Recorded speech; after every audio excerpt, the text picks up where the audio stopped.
Our last speaker this morning is Barbara Hoffbauer. I think a few people may know her because Barbara lives in Dunster. She's going to give a talk on Dunster House through time. Barbara is a Dunster resident and has been a member of the early Dunster project since 2018. Her research focuses on the history of the properties being surveyed with particular interest in ordinary people, the people who lived and worked here. She's also one of the walk leaders at Dunster Village Walks organised by Exmoor National Park, as we discussed earlier. So, Barbara.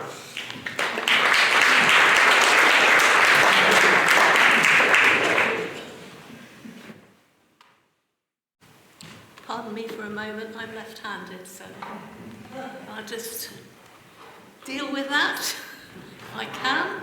No, I've just pulled something out, have I?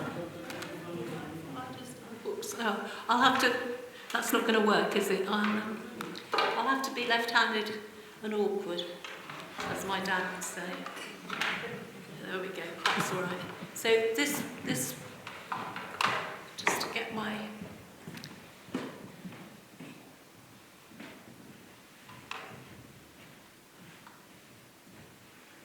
Not sure at the moment, well, we'll see how we go.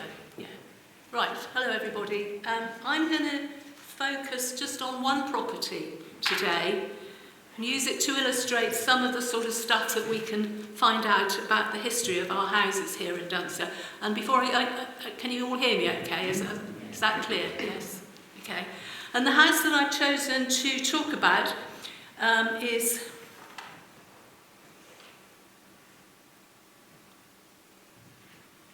How do I make the... It might be easier to just use the keypad. Yeah, I'll just use the keypad there. Yeah, okay, right. Thank you. Yeah. So the house that I've chosen to talk about is this one. Nowadays we know it as number 6 High Street, but if we'd been here 200 years ago, we would have called it Late Ingram's. And for those of you that can't immediately place it, here it is at the bottom end of the High Street, nestling between 2 taller houses on either side. And here it is as well, if we can place it in time as well as place. Here it is in a photograph of the High Street taken about 1910, sitting here then with the same little porch that you see inside in front of it now.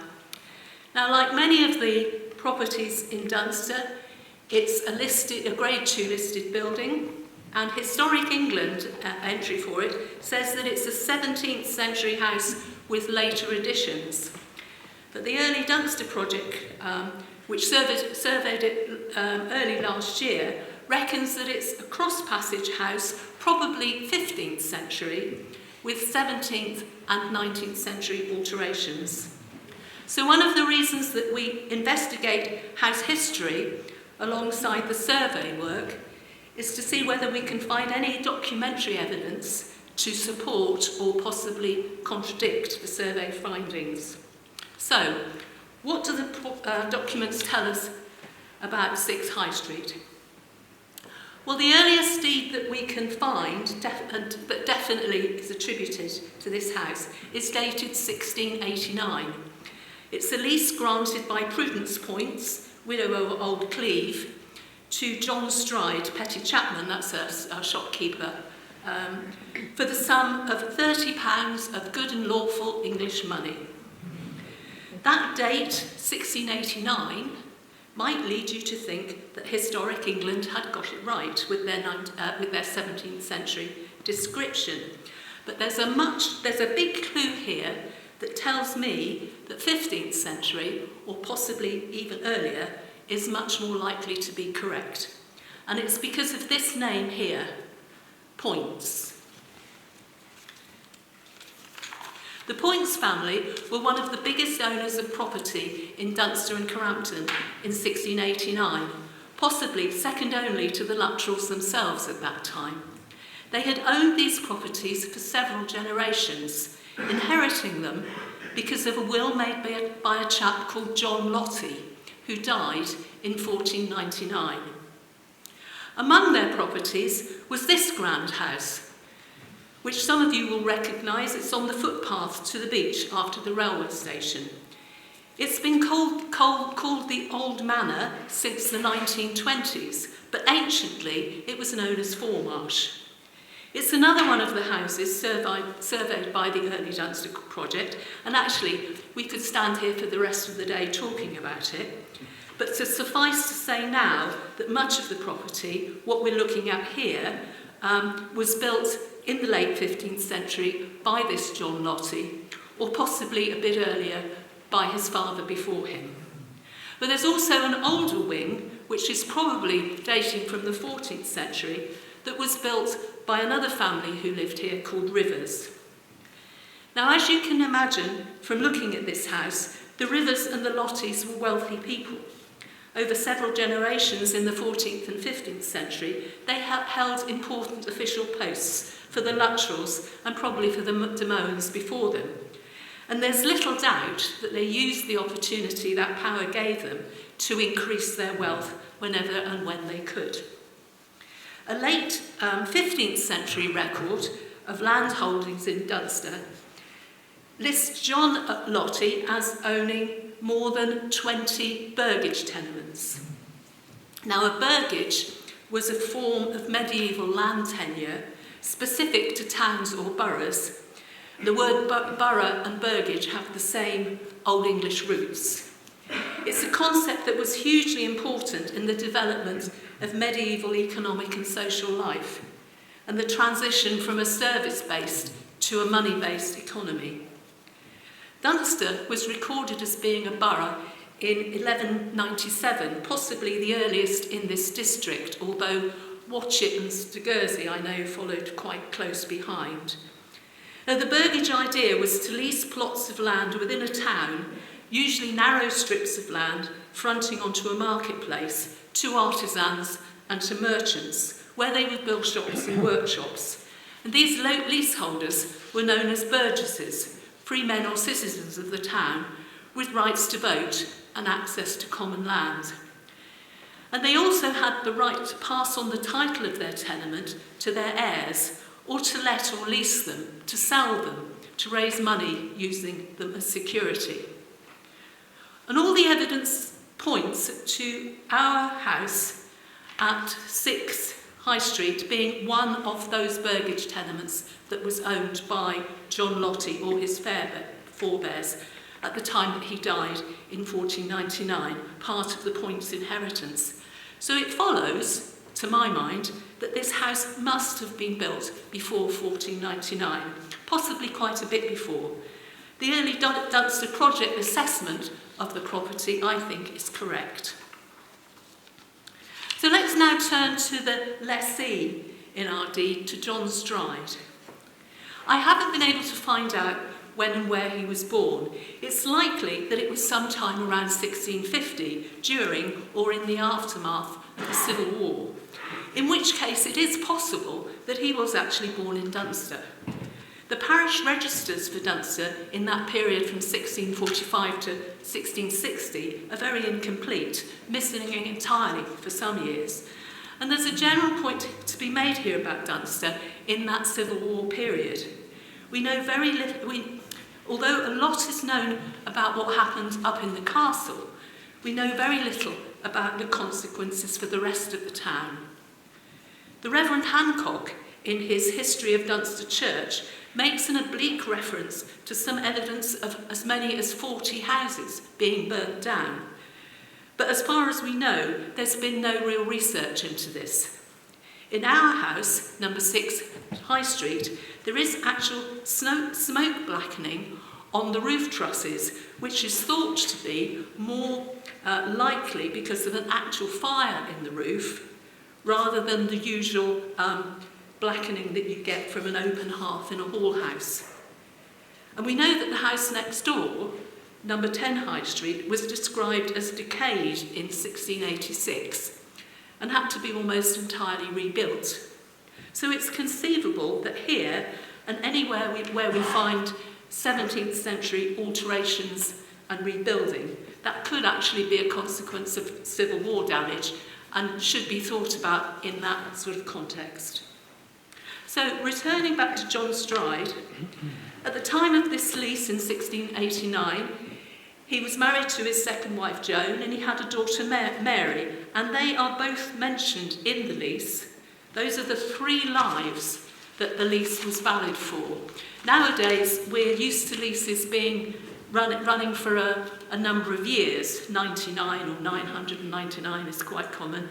But at that time, it was quite common to tie a lease to the lives of specific people, usually 3, and the lease would stay in that family until they'd all died. So John Stride died in 1713, and his probate inventory, the list of things that he owned when he died, has survived. As Mary mentioned another one in her talk earlier. The total value of all his property was £297, and that's the equivalent to about £50,000 in today's money, according to the Bank of England. And it included £137 worth of shop goods, which just seems an awful lot to me. I feel as though he might have been overstocked. And he also had £67 of outstanding debts owed to him, about £11,000 in today's money. So that's all seems large sums, and sadly it doesn't tell us anything about whether he was any good as a businessman. Now it seems that Joan had already died. The probate inventory is only at that stage is only saying that there's a lease for one life as part of his property. And Mary, the daughter, inherited it all, and let's hope that she was able to recoup all those debts. In 1718, she married a chap called Nathaniel Ingram, who seems to have taken over the shop, and they had 2 children in the 1720s, John and Mary.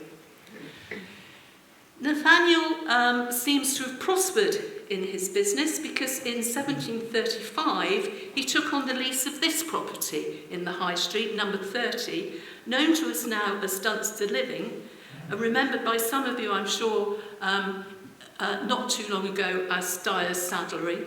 But in 1735, when Nathaniel Ingram took the lease of it, it was the Pack Saddle Inn. It didn't become a saddlery until about 1800.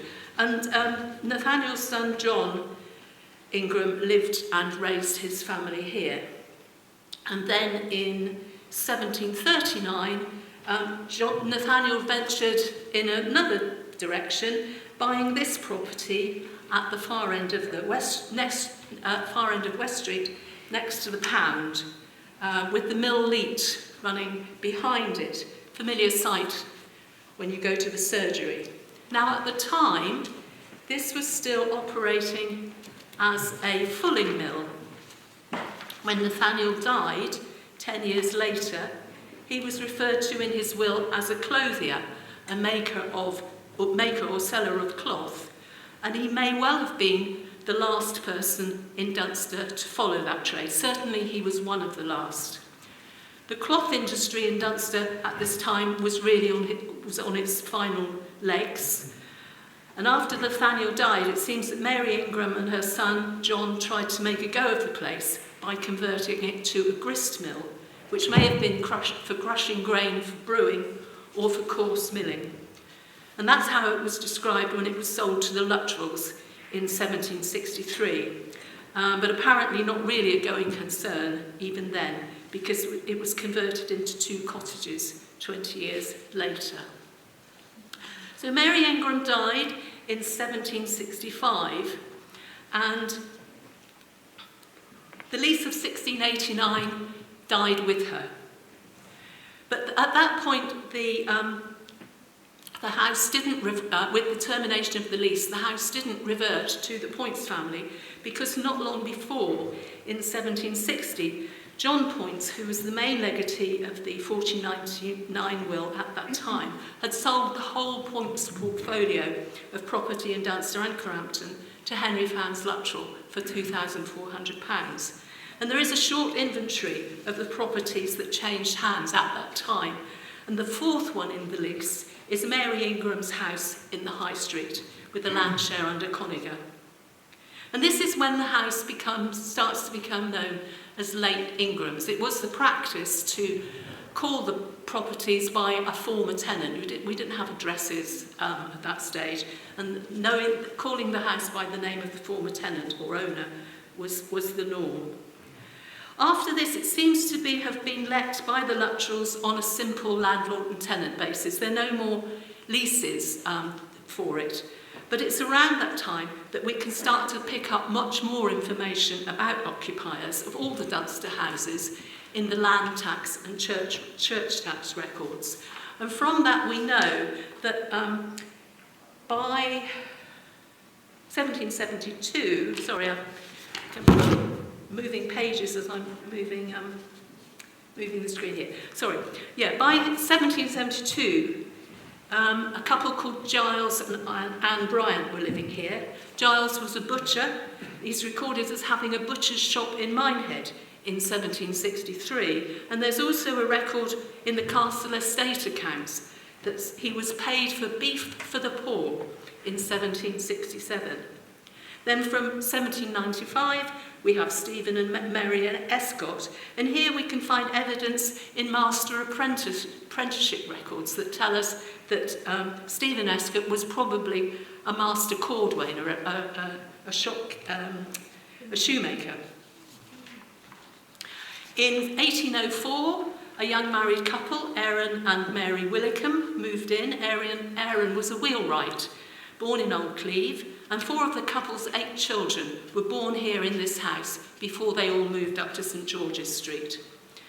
The next tenant, William Slade, was a carpenter, newly married to Elizabeth Body from Taunton when they moved in 1816, and they lived in this house for the rest of their lives.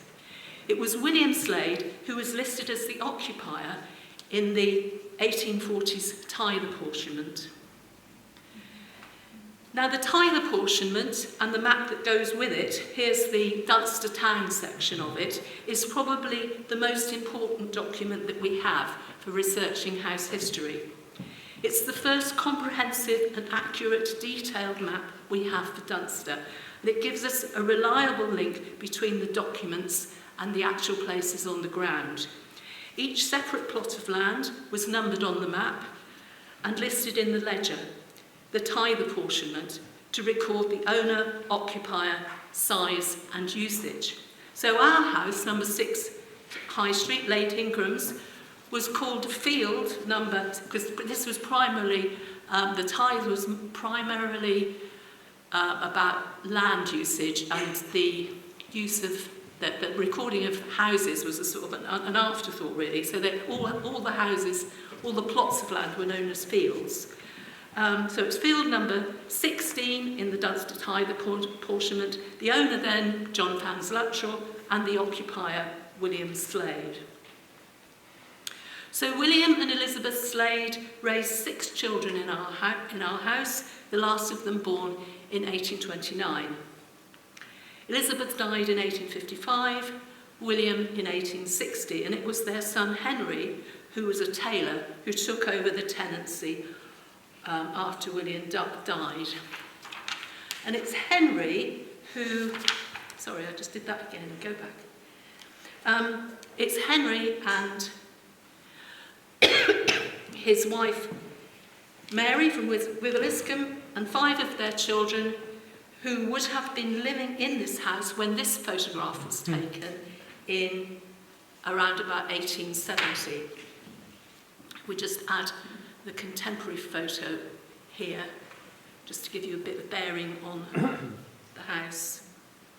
Now, the photographer was almost certainly James Date from Watchet. Some of you may have attended the exhibition of his photos in Watchet last year. That young man and the horse and carriage that you see in the bottom corner both appear in another photo of the High Street taken up the other end. It was definitely dated to 1870, and it's entirely possible that this photo was taken on the same day. If we zoom in on the photo, we can just about make a sign a couple of doors along. it says the George Inn, which Mary mentioned earlier, property that's now the medieval gallery and chocolate box, and it actually ceased to be an inn in 1872. So this photograph is capturing the end of a long history. It's known to have been the George Inn way back in 1463. By 1881, Henry Slade and his family had moved to Devizes, and as far as we can tell, the house was unoccupied when the 1881 census was taken.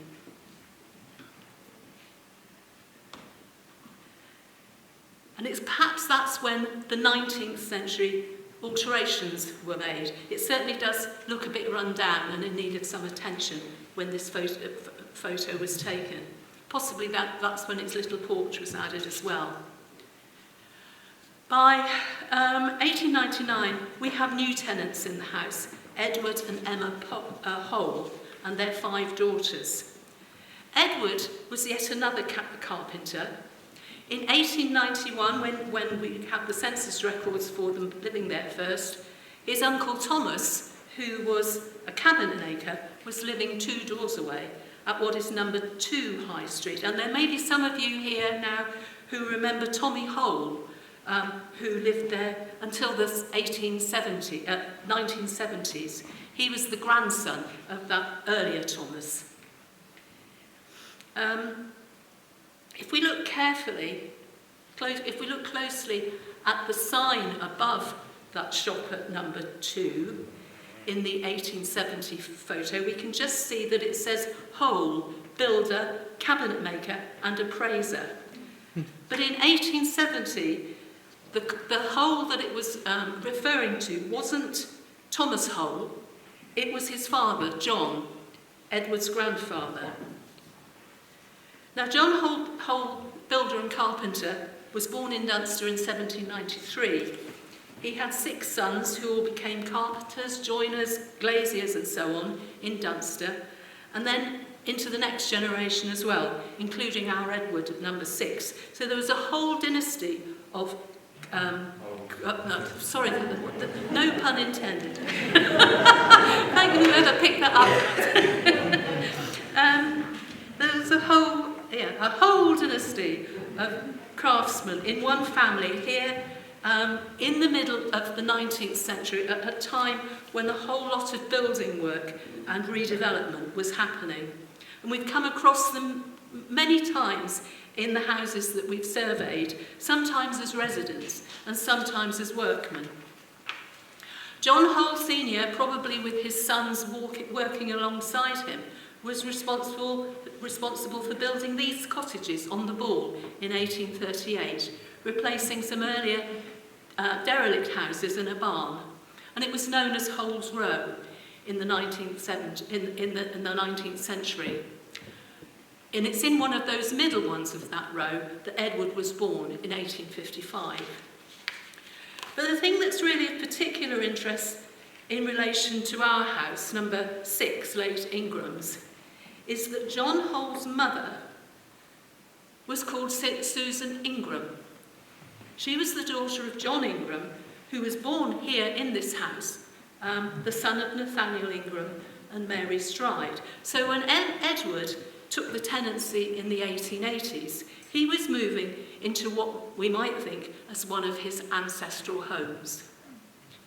Edward and his wife Emma had 2 more daughters born in the house in the 1890s, and the youngest of them, Elsie, was still living here with her widowed mother at the time of the 1921 census. In November of 1921, Elsie married Henry George Maidment, a mason from Withycombe, and they stayed on in the house after Emma died. And so it was that in 1951, when many of the lateral houses were put up for auction in the village, that Mr. George Maidment, he always went by the name of George, was named in the sale brochure as the tenant of this pleasing old cottage, a rent of 4 shillings a week. Elsie died in 1954, but George lived on for another 30 years. And here he is, sitting in his parlour in the 1970s, possibly in the same place that his great-great-great-great-great-grandfather-in-law might have sat 300 years before. And that's where we'll leave them. Thank you.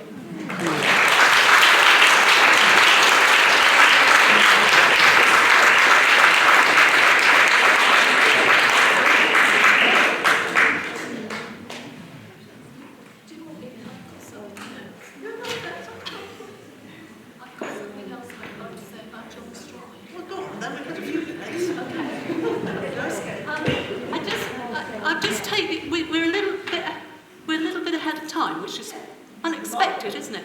There's something I discovered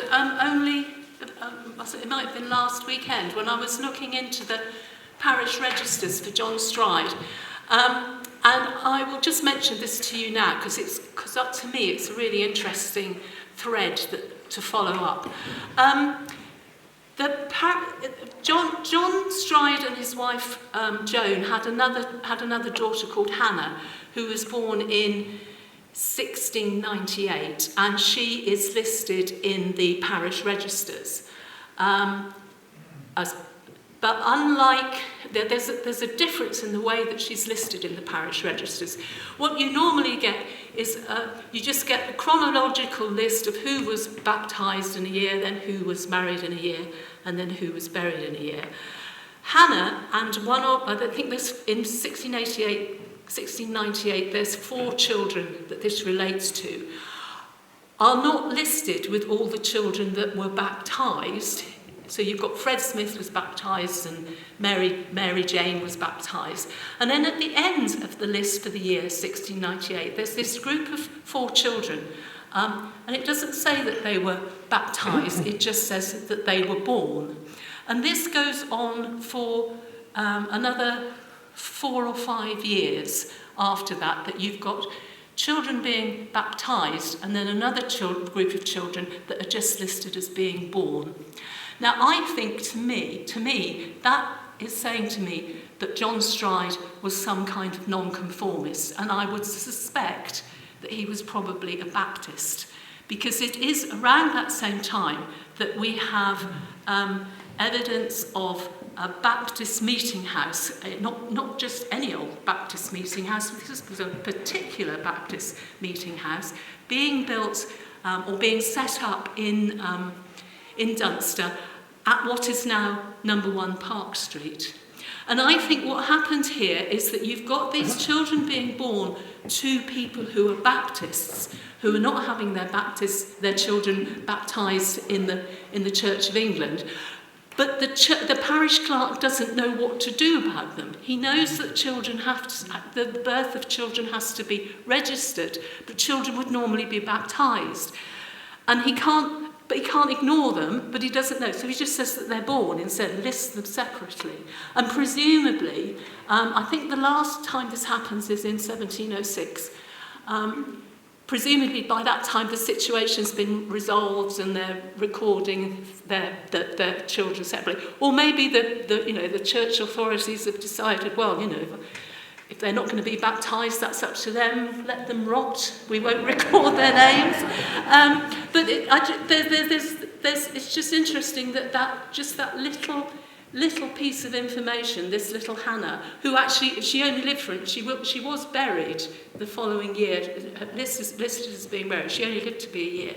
But just that little piece of information triggers a whole range of things that we actually can relate to a specific property, number 1 Park Street, which we know was a meeting house. And yes, one of the names that occurs in this list of the surnames of these children who were born and not baptised, there is the surname Bishop, and we know that John Bishop was associated with that. We know for sure John Bishop was associated with that meeting house. So there's just all sorts of little things that we can keep finding out all the time that add to this richness of this history. So thank you.